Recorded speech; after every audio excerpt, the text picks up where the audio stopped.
대부분 군인들 가운데 장교들의 꿈은 별을 다는 겁니다. 별을 다는 순간 33가지의 대우가 달라진다고 합니다. 여러분, 목회자의 꿈은 뭐라고 생각하십니까? 아마 성공하는 목회자가 되는 것일 겁니다. 그렇다고 하면 성공한 목회자의 기준은 무엇일까요? 지금까지 목회자의 성공 여부를 가늠하는 기준은 다음의 3가지였습니다. 교인 수가 얼마나 많으냐, 또 얼마나 멋지고 크고 웅장한 교회당을 가지고 있느냐, 또 그 교회 예산이 얼마냐. 한마디로 말하면 모든 것이 외형적인 그런 모습으로 평가를 합니다. 이런 모습은 철저하게 교회가 자본주의에 물들어 있고 성공 지상주의에 빠져 있다고 하는 것을 단적으로 보여주는 그런 예입니다. 큰 교회에서 목회를 하면 성공한 목회자이고, 평생을 개척교회나 저 농어촌에서 몇십 명도 안 되는 성도들 위해서 평생을 바친 자는 실패한 자라고 본다고 하면 얼마나 문제가 있는 것입니까? 여러분, 주님 앞에서는 크고 작으냐라고 하는 것이 문제가 아니라 얼마나 진실하게 한 영혼을 진정으로 사랑하느냐, 이게 바로 목회의 본질입니다. 그러니 주님 앞에서는 크기가 문제가 아니라 주님의 마음을 담고 얼마나 사랑으로 목회를 했느냐, 아마 주님 앞에 서면 그것을 가지고 주님께서는 물으실 겁니다. 여러분, 교회도 마찬가지입니다. 교회는 무엇보다도 생명을 살리는 곳입니다. 그러므로 예수 그리스도의 주 이름으로 죽어가는 영혼들을 구원하는 일에 최우선 순위를 두어야 합니다. 또 죽음의 문화가 판을 치는 이 세상 속에서 복음으로 생명의 문화를 만들어갈 수 있어야 됩니다. 우리 교회가 생명 살림 운동을 하는 이유가 바로 여기에 있습니다. 교회는 누가 뭐라 해도 이 시대를 살리고 민족을 살리는 희망이요 등불임을 믿으시기 바랍니다. 물론 지금은 교회가 세상으로부터 손가락질 당하는 그런 경우들이 참으로 많이 발생하고 있지만, 그래도 교회는 세상의 희망이 되어야 합니다. 그러기 위해서는 교회는 항상 교회 본질을 회복하기 위해서 끊임없는 개혁과 갱신을 해야 합니다. 주님이 정말 이 땅에 세우시기를 원했던 바로 그 교회 모습을 회복을 해야 됩니다. 그래서 우리 교회는 여러분 주보의 중앙에 나와 있듯이 올해는 비전위원회를 만들어서 1년 동안 연구를 하면서 하나님이 가장 기뻐하시는 가치를 만들어 건강한 교회를 이루고자 기도하면서 지금 비전위원들이 지혜를 모아가고 있습니다. 여러분의 끊임없는 기도가 필요합니다. 자, 그렇다면 예수님 당시에 예루살렘 성전은 어떤 모습이었을까요? 오늘 본문 말씀은 주님께서 종려 주일에 예루살렘 성에 입성하신 바로 그 다음날 월요일에 성전에 들어가서 행하신 그런 일을 우리에게 보여주고 있습니다. 흔히 예수님의 성전 정화 사건이라고 말을 해서 사복음서에서 다 기록을 하고 있습니다. 그런데 공관복음인 마태, 마가, 누가복음에서는 고난주간의 첫째 날 월요일에 행하신 사건으로 그렇게 기록을 하고 있습니다. 그런데 유독 요한복음은 가나 혼인잔치집에서 물로 포도주를 만드신 후에 공생의 사역에 초기에 행하신 것으로 기록을 하고 있습니다. 그래서 많은 사람들은 예수님께서 성전 정화 사건을 공생의 시작과 마지막 부분에 2번 행하신 것이 아니냐, 그렇게 해석하기도 합니다. 그러나 오늘 본문에서 성전 정화 사건을 예수님의 죽으심과 부활로 연결하고 있다는 점에서 그것은 적절한 해석이라고 말할 수는 없습니다. 다시 말하면 요한복음은 시간적인 순서에 따라서 말씀을 기록하는 것이 아니고 의미를 중심으로 서술을 해가고 있다는 이야기입니다. 특별히 성전 정화 사건을 예수님의 죽으심과 부활로 해석을 하고 있다는 점에서 공관복음에서처럼 고난주간에 행하신 일로 봐도 별다른 무리가 없다고 하는 것입니다. 어쨌든 예수님은 유월절을 맞이해서 예루살렘에 올라가셨습니다. 당시에 이스라엘의 모든 남자들은 1년에 3번씩 유월절, 칠칠절, 수장절에는 예루살렘 성전에 가서 예배를 드려야 됐습니다. 아마 그때 당시 적어도 한 30만 명 정도의 사람들이 예루살렘에 모였을 것이라 추측을 하고 있습니다. 근데 오늘 본문에 등장하는 예수님의 모습은 지금까지 우리가 알고 있고 지금까지 봐왔던 것하고는 전혀 다릅니다. 온유함과 겸손함으로 모든 사람을 대했던 예수님이 오늘은 엄청난 분노의 모습으로 대하고 있습니다. 성전 안에서 소와 양과 비둘기를 파는 사람들 또는 돈을 바꾸는 사람들이 앉아있는 것을 보신 예수님은 노끈으로 채찍을 만들어서 양이나 소를 성전 밖으로 내쫓으십니다. 돈 바꾸는 사람들의 돈을 쏟아버리시고 상을 엎어버리십니다. 채찍을 휘두르고 쫓고 쏟고 엎어버리고 지금까지 볼 수 없는 아주 과격한 행동입니다. 왜 예수님은 이렇게 온유한 모습으로 장사꾼들을 몰아내지 아니하시고 이런 분노의 모습을 보이셨을까? 당시 성전은 제사장들만 들어가는 지성소와 성소가 있고 그 밖에는 큰 뜰이 있습니다.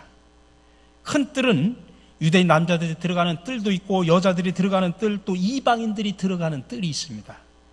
근데 장사꾼들이 장사를 하고 있는 곳은 바로 이방인들이 들어가는 뜰입니다. 그러나 이곳 역시 하나님이 거하시는 거룩한 성전의 일부분입니다. 근데 이곳에서 지금 상행위가 벌어지고 있는 겁니다. 이렇게 된 데는 이유가 있었습니다. 처음부터 그들이 성전을 더럽힐 목적으로 이런 일을 한 것은 아닙니다. 하나님 앞에 드리는 제물은 항상 흠이 없어야 됩니다.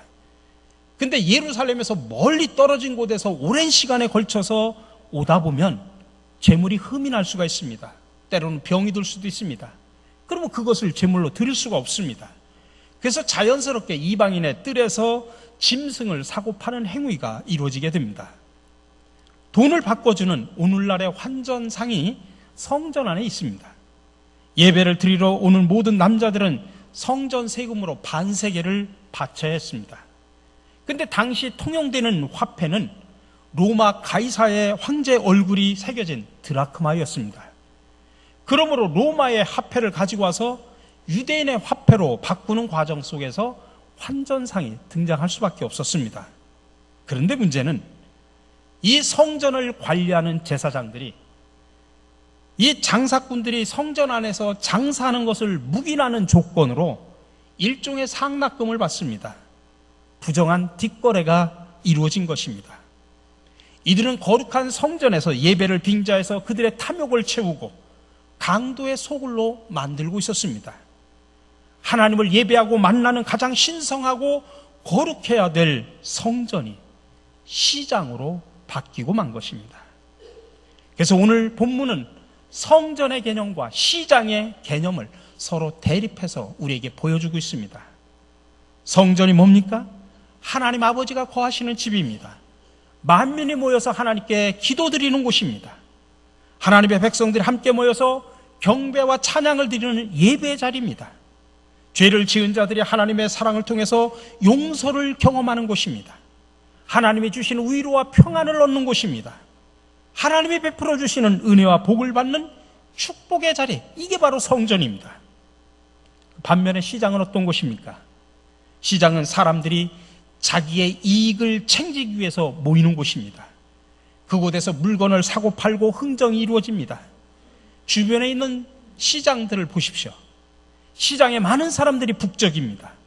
돈을 조금이라도 더 받으려고 하는 상인과 또 조금이라도 깎아내리려고 하는 손님 사이에 흥정이 벌어집니다. 때로는 좋은 자리를 놓고 싸움을 벌이기도 합니다. 우리가 흔히 자본주의를 시장 경제라고 표현합니다. 인간의 욕심을 최대한 이용해서 서로 뺏고 빼앗기는 싸움터를 제도화시킨 겁니다. 그러니 시장은 인간의 욕심이 지배하는 공간입니다. 성전과 시장을 말한다고 하면 성전은 아버지의 집이지만 시장은 사람의 공간입니다. 성전은 만민이 모여 기도하는 집이지만 시장은 자신의 유익을 위해서 자신의 주장을 펴는 곳입니다. 성전은 성령의 다스림과 통치가 지배 원리지만 시장은 돈이 지배 원리입니다.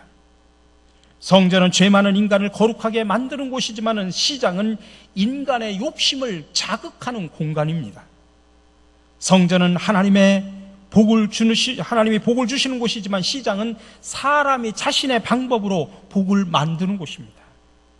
성전은 사랑의 원리에 의해서 움직이지만 시장은 경제의 원리에 의해 물고 물리게 됩니다. 성전은 평화와 질서를 추구하지만 시장은 싸움과 혼란이 가득합니다.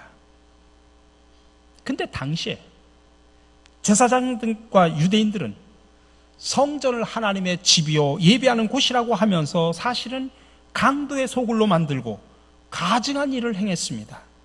성전을 시장으로 만들었기 때문입니다. 그러니 예수님은 이런 모습을 보고 지금까지 보이셨던 것하고는 전혀 다른 거룩한 분노를 표출하신 것입니다.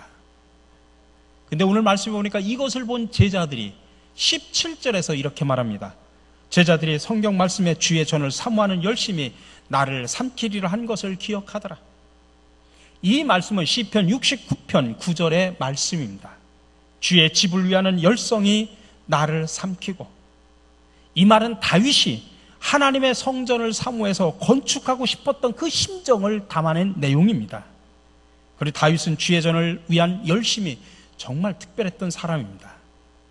시편 84편을 우리가 읽었습니다만 성전을 사모하는 다윗의 마음을 그렇게 표현하고 있는 겁니다. 제가 세 번역으로 다시 한번 읽어드립니다. 만군의 하나님, 주님이 계신 것이 얼마나 사랑스러운지요. 내 영혼이 주님의 궁전뜰을 그리워하고 사모합니다. 내 마음도 이 몸도 살아계신 하나님께 기쁨의 노래 부릅니다. 만군의 주님, 나의 왕, 나의 하나님, 참새도 주님의 제단 곁에서 제 집을 짓고 제비도 새끼칠 보금자리를 얻습니다. 주님의 집에 사는 사람들은 복됩니다. 그들은 영원토록 주님을 찬양합니다. 주님의 집들 안에서 지내는 하루가 다른 곳에서 지내는 첫날보다 낫기에 악인의 장막에서 살기보다는 하나님의 집 문지기로 있는 것이 더 좋습니다. 다윗은 성전을 얼마나 사모했던지 아마 몸에 병이 날 지경으로 그런 표현을 하고 있습니다. 세상에서 첫날을 사는 것보다 주의 궁정에서 한날을 사는 게 더 소중하다고 이야기합니다.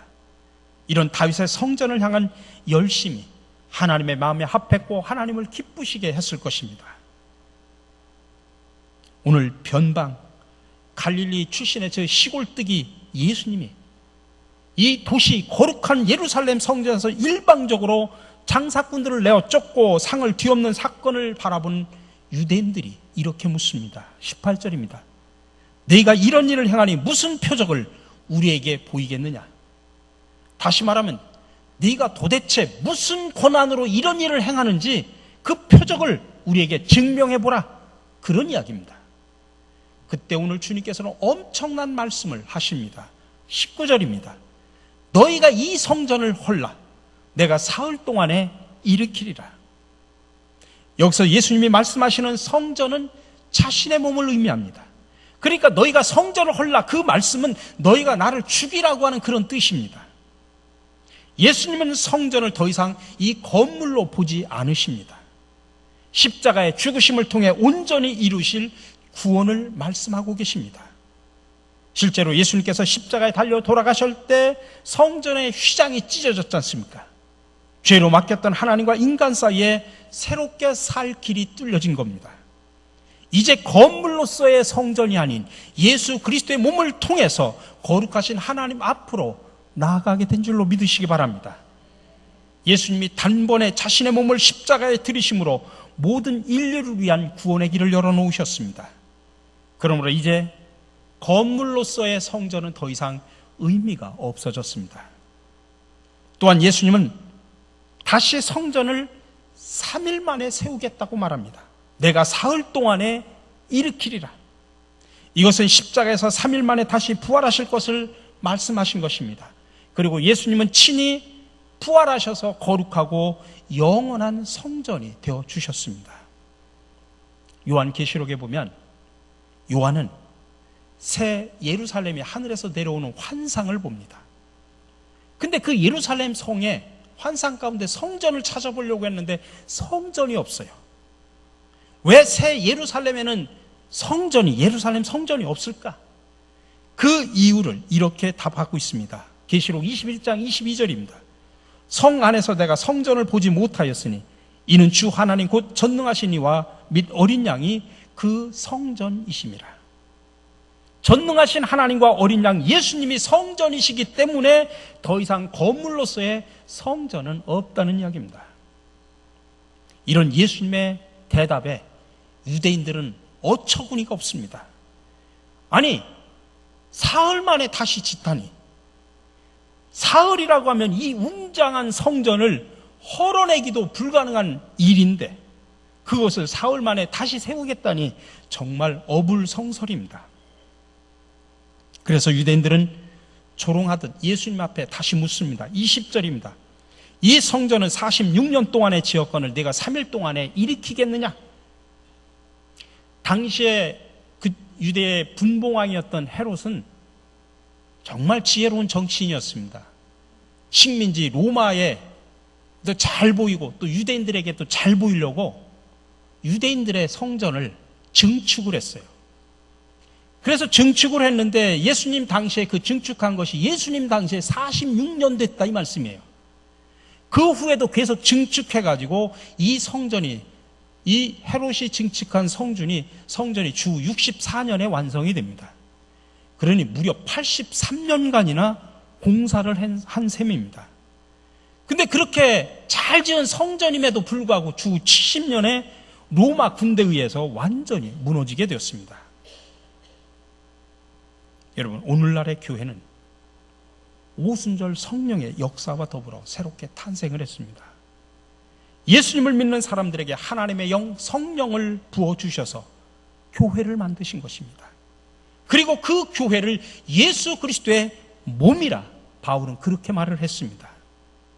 예수님이 성전이니 예수님의 몸은 당연히 성전입니다. 교회는 진정 하나님이 거하시는 집으로서 참 성전입니다. 교회를 헬라어로 에클레시아라고 표현합니다. 부르심을 받은 사람들의 모임이라는 뜻입니다. 그러므로 교회는 사람이지 건물이 아니다 이 말씀입니다. 원래 구약의 성전이 하나님이 사랑하는 백성들과 함께 하시기 위해서 세우신 겁니다. 이제는 하나님께서는 예수 그리스도를 주로 고백하고 주님을 믿는 성도들의 모임인 교회와 함께 하십니다. 건물과 함께 하는 게 아닙니다.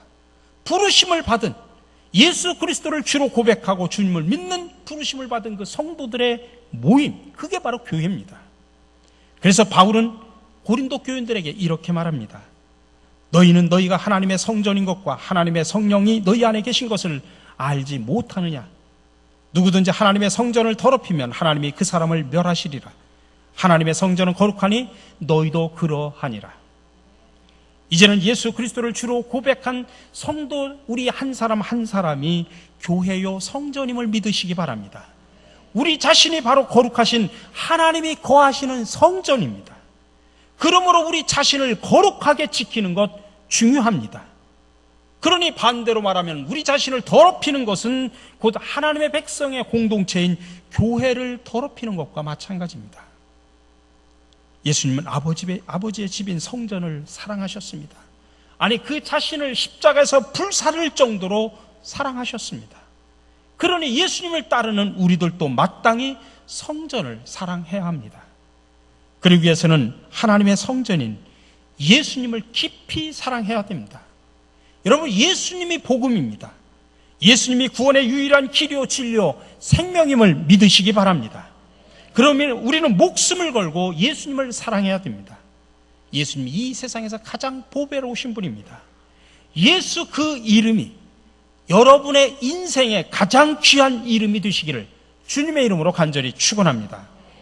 또 하나는 예수님을 진심으로 사랑하는 자는 그리스도의 몸인 교회를 사랑하게 됩니다. 여기서 말하는 교회는 건물을 말하는 것이 아닙니다.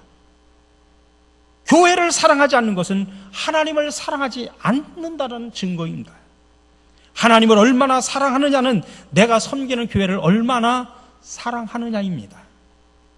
여러분은 신갈 장로교회를 얼마나 사랑하고 계십니까? 우리는 그리스도의 몸인 교회에 붙어 있는 지체들입니다. 그러므로 우리는 주님을 사랑하는 마음으로 교회를 사랑하고 그 구성원인 성도를 사랑해야 됩니다. 그래서 사도 바울은 에베소 교인들에게 이렇게 권면합니다. 너희는 모든 악독과 노함과 분냉과 떠드는 것과 비방하는 것을 모든 악의와 함께 버리고 서로 친절하게 하며 불쌍히 여기며 서로 용서하기를 하나님이 그리스도 안에서 너희를 용서하신 같이 하라.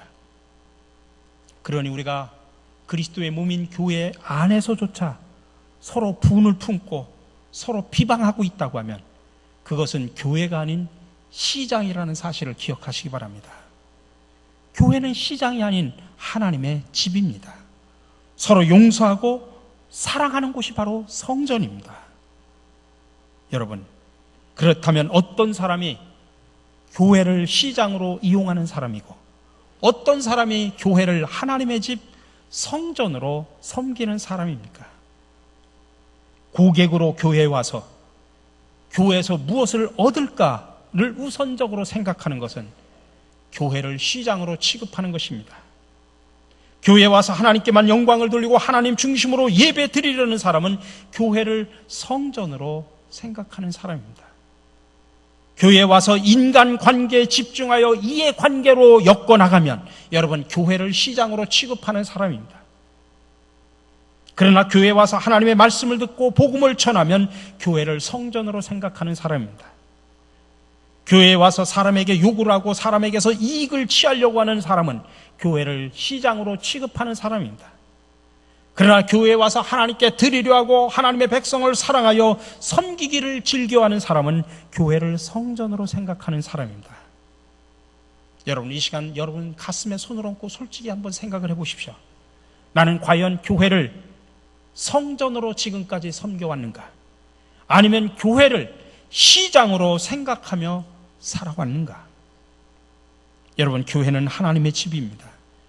그러므로 교회는 하나님을 위한 곳입니다. 교회는 나를 위한 곳이 아닙니다. 교회는 자신의 인기나 명예나 부를 구하는 시장이 아닙니다. 교회는 성령과 진리로 하나님을 예배하는 곳입니다. 우리 몸을 하나님이 기뻐하시는 거룩한 산제물로 드림으로 경배와 찬양을 드리는 곳입니다. 오늘도 주님께서는 우리에게 분명하게 말씀하십니다. 너희들이 감탄에 맞지 않는 이 거대한 성전을 헐어버려라. 내가 사흘 만에 일으키리라. 오늘 우리 몸은 예수님이 내 안에 살아 계실 때만 진정한 성전이 될 수 있습니다. 그러므로 아직도 내 안에 자리 잡고 있는 시장의 우상들을 제거해 버려야 됩니다. 내 안에 있는 교만과 탐욕과 이기심과 질투의 시장들을 무너뜨려야 됩니다. 그러기 위해서는 나는 날마다 죽고 내 안에 주님이 가장 존귀한 분으로 계실 때 나 속에서 아름다운 성전이 지어져 갈 수가 있습니다. 이렇게 우리 한 사람 한 사람이 하나님의 성전으로 올바로 세워질 때 우리가 섬기는 신갈 장로교회는 살아계신 주님의 성전이 되게 됩니다. 그래서 세상을 변화시키고 소망을 줄 수 있는 하나님의 막과 빛깔을 드러낼 수 있음을 믿으시기 바랍니다. 오늘 예수님의 성전 사랑을 살펴봤습니다. 정말 사랑하셨습니다. 그 사랑이 자신을 삼켜버렸습니다. 우리도 그 하나님에 대한 사랑의 정신을 이어가야 됩니다.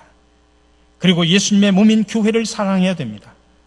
하나님께서 거하시는 공동체를 시장이 아닌 성전으로 사랑해야 합니다. 아버지의 집으로 사랑해야 됩니다. 아버지의 집을 이루는 지체 하나하나인 성도들을 서로 사랑해야 됩니다. 우리가 지금 그렇게 고백할 수 있게끔 예수님은 시장을 헐어버리기 위해서 십자가 골고다로 올라가셔서 십자가를 지셨고 거룩한 성전을 다시 세우기 위해서 무덤에서 부활하셨습니다. 그렇기 때문에 사순절은 우리 마음속에 있는 시장을 헐어버리고 성전을 새롭게 짓는 계절이기도 합니다. 특별히 오늘은 종료주일이고 동시에 고난주간이 시작이 됩니다. 여러분, 이 기간 동안 내 안에 있는 모든 시장을 헐어버리고 새롭게 성전을 짓는 은혜 시간들이 되시기를 주님의 이름으로 간절히 축원합니다. 사랑의 주님, 주님은 내 집은 만민이 기도하는 집이라고 말씀하셨습니다. 그리고 성전을 죽기까지 사랑하셨습니다. 그러나 우리들은 오늘날 거룩한 성전을 탐욕과 이기심 그리고 시기와 다툼의 시장으로 만들어버렸습니다. 자비의 주님, 우리의 영적인 눈을 열어 주옵소서. 그리하여 시장의 우상들을 버리고 거룩한 성전으로 만들 수 있는 지혜와 온전한 믿음과 분별력을 허락하여 주시옵소서. 시장을 헐기 위해 골고다로 가셔 십자가를 지셨고 성전을 세우기 위해 무덤에서 부활하신 예수 그리스도의 이름으로 기도드립니다. 아멘.